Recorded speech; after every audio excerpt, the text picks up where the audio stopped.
श्री शिवाय नमस्तुभ्यम। स्वागत है आप सभी का आपके अपने YouTube चैनल खुशबू नवीन ऑफिशियल पर।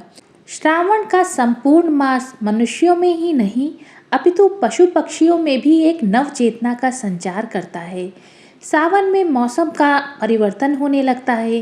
प्रकृति हरियाली और फूलों से धरती का श्रृंगार देती है, परंतु धार्मिक परिदृश्य से सावन मास भगवान शिव को ही समर्पित रहता है।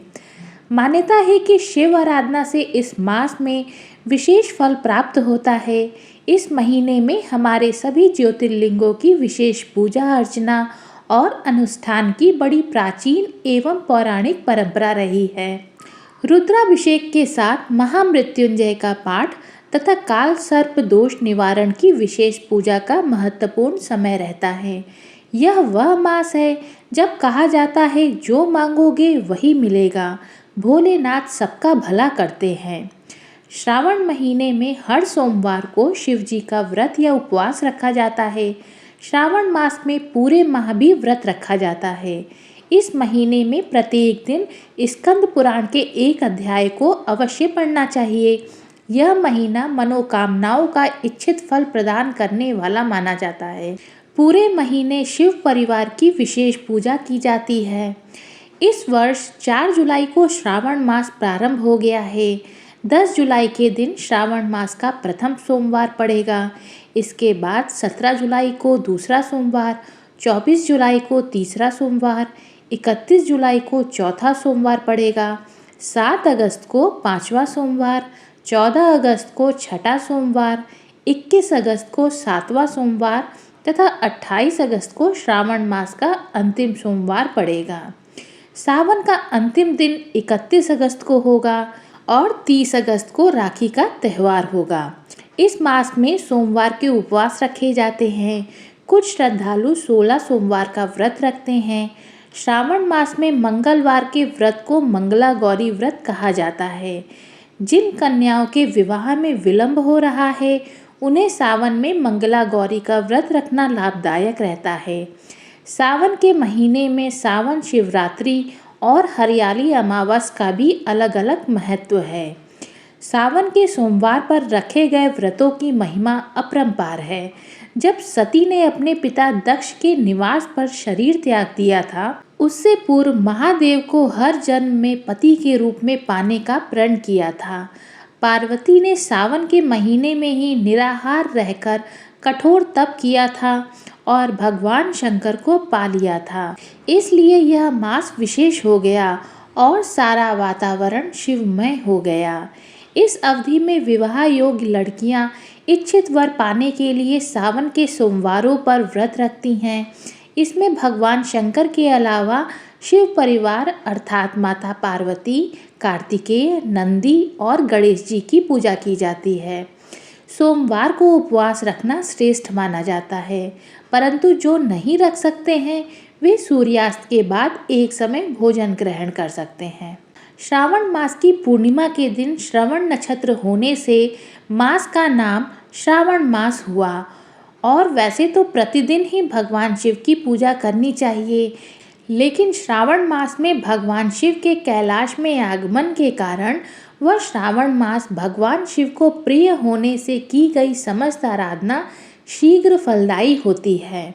पद्म पुराण के पाताल खंड के 8वें अध्याय में ज्योतिर्लिंगों के बारे में कहा गया है कि जो मनुष्य इन 12 ज्योतिर्लिंगों के दर्शन करता है उनकी समस्त कामनाओं की इच्छा पूर्ति होती है। स्वर्ग और मोक्ष का वैभव जिनकी कृपा से प्राप्त होता है। शिव के त्रिशूल की एक नोक पर काशी विश्वनाथ की नगरी का भार है। पुराणों में ऐसा वर्णित है कि प्रलय आने पर भी काशी को किसी प्रकार की क्षति नहीं होगी।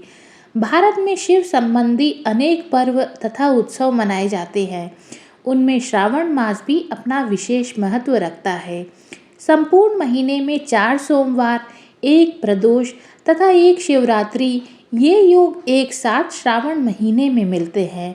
इसलिए श्रावण का महीना अधिक फल देने वाला होता है। इस मास के प्रत्येक सोमवार को शिवलिंग पर शिवामूठ चढ़ाई जाती है और यह प्रत्येक सोमवार को अलग अलग होती है। प्रथम सोमवार को कच्चे चावल की एक मुट्ठी। दूसरे सोमवार को सफ़ेद तिल की एक मुट्ठी। तीसरे सोमवार को खड़े मूंग की एक मुट्ठी। चौथे सोमवार को जौ की एक मुट्ठी। यदि पांचवा सोमवार आ जाए तो एक मुट्ठी सत्तू चढ़ाया जाता है। महिलाएं श्रावण मास में विशेष पूजा अर्चना एवं व्रत अपने पति की लंबी आयु के लिए करती हैं। सभी व्रतों में 16 सोमवार का व्रत श्रेष्ठ है। इस व्रत को वैशाख, श्रावण, कार्तिक और माघ मास में किसी भी सोमवार को प्रारंभ किया जा सकता है। इस व्रत की समाप्ति 17वें सोमवार को 16 दंपत्ति जोड़ों को भोजन एवं किसी वस्तु का दान देकर उद्यापन किया जाता है। शिव की पूजा में बिल्व पत्र अधिक महत्व रखता है। शिव द्वारा विषपान करने के कारण शिव के मस्तक पर जल की धारा से जलाभिषेक शिव भक्तों द्वारा किया जाता है। शिव भोलेनाथ ने गंगा को शिरोशार्य किया। श्रावण मास में आशुतोष भगवान शंकर की पूजा का विशेष महत्व है। जो प्रतिदिन पूजन न कर सके उन्हें सोमवार को शिव पूजा अवश्य करनी चाहिए और व्रत रखना चाहिए। सोमवार भगवान शंकर का प्रिय दिन है, अतः सोमवार को शिव आराधन करना चाहिए। श्रावण में पार्थिव शिव पूजा का विशेष महत्व है, अतः प्रतिदिन प्रति सोमवार तथा प्रदोष को शिव पूजा या पार्थिव शिव पूजा अवश्य करनी चाहिए। सोमवार के व्रत के दिन प्रातःकाल ही स्नान ध्यान के उपरांत मंदिर, देवालय या घर पर श्री गणेश जी की पूजा के साथ शिव, पार्वती और नंदी की पूजा की जाती है। इस दिन प्रसाद के रूप में जल, दूध, दही, शहद, घी, चीनी, जनेऊ, चंदन, रोली, बेलपत्र, भांग, धतूरा, धूप, दीप और दक्षिणा के साथ ही नंदी के लिए चारा या आटे की पिन्नी बनाकर भगवान पशुपतिनाथ का पूजन किया जाता है। रात्रि काल में घी और कपूर सहित गुग्गुल धूप की आरती करके शिव महिमा का गुणगान किया जाता है।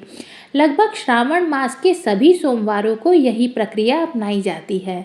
इस मास में लघु रुद्र, महारुद्र अथवा अति रुद्र पाठ कराने का भी विधान है। शास्त्रों और पुराणों में श्रावण सोमवार व्रत को अमोघ फलदायी कहा गया है। विवाहित महिलाओं को श्रावण सोमवार का व्रत करने से परिवार में खुशियां, समृद्धि और सम्मान प्राप्त होता है, जबकि पुरुषों को इस व्रत से कार्य व्यवसाय में उन्नति, शैक्षणिक गतिविधियों में सफलता और आर्थिक रूप से मजबूती मिलती है। अविवाहित लड़कियां यदि श्रावण के प्रत्येक सोमवार को शिव परिवार का विधि विधान से पूजन करती हैं तो उन्हें अच्छा घर और वर मिलता है। आइए अब सुनते हैं श्रावण सोमवार व्रत कथा। श्रावण सोमवार की कथा के अनुसार अमरपुर नगर में एक धनी व्यापारी रहता था। दूर दूर तक उसका व्यापार फैला हुआ था। नगर में उस व्यापारी के सभी लोग मान सम्मान करते थे। इतना सब कुछ होने पर भी वह व्यापारी अंतर्मन से बहुत दुखी था, क्योंकि उस व्यापारी का कोई पुत्र नहीं था। दिन रात उसे एक ही चिंता सताती रहती थी, उसकी मृत्यु के बाद उसके इतने बड़े व्यापार और धन संपत्ति को कौन संभालेगा। पुत्र पाने की इच्छा से वह व्यापारी प्रत्येक सोमवार भगवान शिव की व्रत पूजा किया करता था। सायंकाल को व्यापारी शिव मंदिर में जाकर भगवान शिव के सामने घी का दीपक जलाया करता था। उस व्यापारी की भक्ति देखकर एक दिन पार्वती ने भगवान शिव से कहा, हे प्राणनाथ, यह व्यापारी आपका सच्चा भक्त है। कितने दिनों से यह सोमवार का व्रत और पूजा नियमित कर रहा है। भगवान, आप इस व्यापारी की मनोकामना अवश्य पूर्ण करें। भगवान शिव ने मुस्कुराते हुए कहा, हे पार्वती, इस संसार में सबको उसके कर्म के अनुसार फल की प्राप्ति होती है। प्राणी जैसा कर्म करते हैं उन्हें वैसा ही फल प्राप्त होता है। इसके बावजूद पार्वती जी नहीं मानी। उन्होंने आग्रह करते हुए कहा, नहीं प्राणनाथ, आपको इस व्यापारी की इच्छा पूरी करनी ही पड़ेगी। यह आपका अनन्य भक्त है, प्रति सोमवार आपका विधिवत व्रत रखता है और पूजा अर्चना के बाद आपको भोग लगाकर एक समय भोजन ग्रहण करता है। आपको इसे पुत्र प्राप्ति का वरदान देना ही होगा। पार्वती का इतना आग्रह देखकर भगवान शिव ने कहा, तुम्हारे आग्रह पर मैं इस व्यापारी को पुत्र प्राप्ति का वरदान देता हूँ, लेकिन इसका पुत्र 16 वर्ष से अधिक जीवित नहीं रहेगा। उसी रात भगवान शिव ने स्वप्न में उस व्यापारी को दर्शन देकर उसे पुत्र प्राप्ति का वरदान दिया और उसके पुत्र के 16 वर्ष तक जीवित रहने की बात भी बताई। भगवान के वरदान से व्यापारी को खुशी तो हुई, लेकिन पुत्र की अल्पायु की चिंता ने उस खुशी को नष्ट कर दिया। व्यापारी पहले की तरह सोमवार का विधिवत व्रत करता रहता। कुछ महीने पश्चात उसके घर अति सुंदर पुत्र उत्पन्न हुआ। पुत्र जन्म से व्यापारी के घर में खुशियां भर गई। बहुत धूमधाम से पुत्र जन्म समारोह मनाया गया। व्यापारी को पुत्र जन्म की अधिक खुशी नहीं हुई, क्योंकि उसे पुत्र की अल्प आयु के रहस्य का पता था। यह रहस्य घर में किसी को नहीं मालूम था। विद्वान ब्राह्मणों ने उस पुत्र का नाम चिरायु रखा। जब चिरायु 12 वर्ष का हुआ तो शिक्षा के लिए उसे वाराणसी भेजने का निश्चय हुआ। व्यापारी ने चिरायु के मामा दीपचंद को बुलाया और कहा कि चिरायु को शिक्षा प्राप्त करने के लिए वाराणसी छोड़ आओ। चिरायु अपने मामा के साथ शिक्षा प्राप्त करने के लिए चल दिया। रास्ते में जहाँ भी चिरायु और दीपचंद रात्रि में विश्राम के लिए ठहरते, वहीं यज्ञ करते और ब्राह्मणों को भोजन कराते थे। लंबी यात्रा के बाद चिरायु और दीपचंद एक नगर में पहुँचे। उस नगर के राजा की कन्या के विवाह की खुशी में पूरे नगर को सजाया गया था। निश्चित समय पर बारात आ गई, लेकिन वर का पिता अपने बेटे के एक आंख से काने होने के कारण बहुत चिंतित था। उसे इस बात का भय सता रहा था कि राजा को इस बात का पता चलने पर कहीं वह विवाह से इनकार न कर दे, इससे उसकी बदनामी होगी। वर के पिता ने चिरायु को देखा तो उसके मस्तिष्क में एक विचार आया। उसने सोचा, क्यों ना इस लड़के को दूल्हा बनाकर राजकुमारी से विवाह करा दूं। विवाह के बाद इसको धन देकर विदा कर दूंगा और राजकुमारी को अपने नगर ले जाऊंगा। वर के पिता ने इसी संबंध में चिरायु और दीपचंद से बात की। दीपचंद ने धन मिलने के लालच में वर के पिता की बात स्वीकार कर ली। चिरायु को दूल्हे के वस्त्र पहनाकर राजकुमारी चंद्रिका से विवाह करा दिया गया। राजा ने बहुत सा धन देकर राजकुमारी को विदा किया। चिरायु जब लौट रहा था तो सच नहीं छिपा सका। उसने राजकुमारी की ओढ़नी पर लिख दिया, राजकुमारी चंद्रिका, तुम्हारा विवाह तो मेरे साथ हुआ है। मैं तो वाराणसी में शिक्षा प्राप्त करने जा रहा हूँ। अब तुम्हें जिस नवयुवक की पत्नी बनना पड़ेगा वह कान्हा है।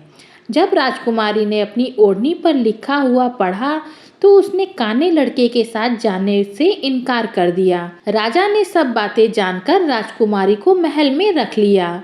उधर चिरायु अपने मामा दीपचंद के साथ वाराणसी पहुंच गया। चिरायु ने गुरुकुल में पढ़ना शुरू कर दिया। जब चिरायु की उम्र 16 वर्ष की पूरी हुई तो उसने एक यज्ञ किया। यज्ञ की समाप्ति पर ब्राह्मणों को भोजन कराया और खूब अन्न वस्त्र दान किए। रात को चिरायु अपने शयन कक्ष में सो गया। शिव के वरदान के अनुसार शयन अवस्था में ही चिरायु के प्राण पखेरु उड़ गए। सूर्योदय पर मामा चिरायु को मृत देखकर रोने पीटने लगा। आसपास के लोग भी एकत्र होकर दुख प्रकट करने लगे। मामा के रोने विलाप करने के स्वर समीप से गुजरते हुए भगवान शिव और माता पार्वती ने भी सुने। पार्वती जी ने भगवान से कहा, प्राणनाथ, मुझसे इसके रोने के स्वर सहन नहीं हो रहे। आप इस व्यक्ति के कष्ट अवश्य दूर करें।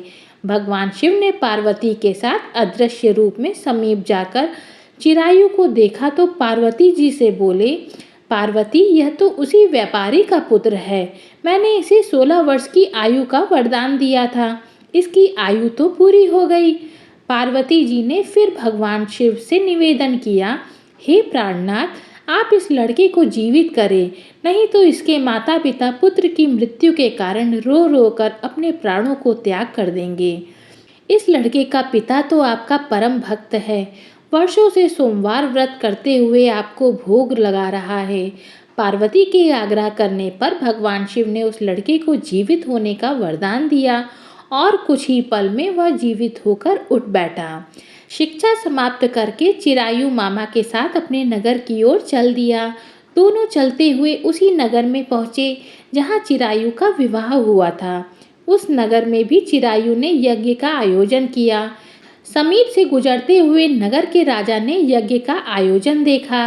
राजा ने चिरायु को तुरंत पहचान लिया। यज्ञ समाप्त होने पर राजा और चिरायु और उसके मामा को महल ले गए और कुछ दिन उन्हें महल में रखकर बहुत सा धन वस्त्र देकर राजकुमारी के साथ विदा किया। रास्ते में सुरक्षा के लिए राजा ने बहुत से सैनिकों के साथ भेजा। दीपचंद ने नगर में पहुंचते ही एक दूत को घर भेजकर अपने आगमन की सूचना भेजी। अपने बेटे अमर के जीवित वापस लौटने की सूचना से व्यापारी बहुत प्रसन्न हुआ। व्यापारी ने अपनी पत्नी के साथ स्वयं को एक कमरे में बंद कर रखा था।